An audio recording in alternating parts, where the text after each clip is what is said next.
Ini aneh nih, Ustaz. Pengen sukses di usia muda tapi belajar enggak sholat subuh kesiangan, teman-teman semua. Baik, abang mulai dulu. Hamdan wa syukran lillah, sholatan wa salaman ala rasulillah, wa ala alihi wa sahbihi wa mawalah, amma ba'd. Rabbi shrah li sadri wa yassir li amri wahlul 'uqdatam min lisani yafqahu qawli. Rabbana anzilna munzalan mubarakan wa anta khairul munzilin.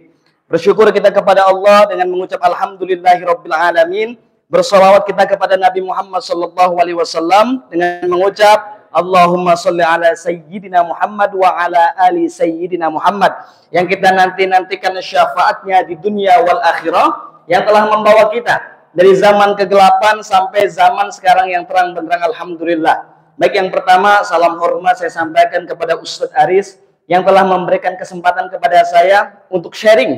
Tugas saya di sini sebetulnya bukan hanya sharing, tapi mendoktrin pikiran adik-adik semua supaya punya pandangan ke depan, dan yang kedua supaya pandai dalam ilmu komunikasi. Karena hari ini, sore ini kita akan belajar tentang public speaking skill. Bagaimana cara Anda pede. Coba, abang pengen tanya siapa di sini yang kalau maju ke depan masih panas dingin, angkat tangan. Gak usah pakai yes lagi. Yang kedua, siapa di sini kalau yang ngomong di depan masih grogi? Yang ketiga, siapa di sini yang ngomong di depan masih ada? Oke, tadi sudah dikenalkan nama abang Irwansyah, abang orang Sunda, ya. Jadi kalau di Lampung, kalau di daerahnya kalau nggak Sunda Jawa, saya biasa kalau di Kalimantan Barat di Pontianak dipanggil AA, ya bukan AA. Saya biasa dipanggil AA. Abang terlahir dalam keluarga yang sederhana, bapak abang petani, ibu abang ibu rumah tangga. Saya lahir di Lampung, nama desanya Sinar Petir, pelosok. Sinyal baru ada 2020. Lampu baru ada kelas 1 Eman. Waktu saya kelas 1 Eman, sangat-sangat pelosok. Masih banyak macan, masih banyak kijang, dan lain sebagainya. Masih banyak. Sangat-sangat hutan. Sangat-sangat hutan. Saya lihat kalau di Kalimantan Barat, abang lihat kalau di Kalimantan Barat, ini mohon maaf, semiskin-miskinnya orang masih bisa makan, betul? Cukuplah. Makanya orang yang paling sengsara sebetulnya kalau di Kalimantan ini orang yang paling malas, betul?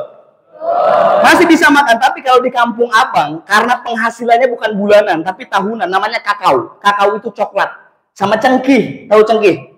Nah, itu penghasilannya tahunan. Jadi kalau kami mau makan untuk per bulan, itu kami minjem dulu ke Pak Haji, ke orang kaya. Nanti kalau udah panen tahun depan baru kami ganti uangnya. Itu kan gali lubang tutup lubang. Sangat-sangat kekurangan di sana.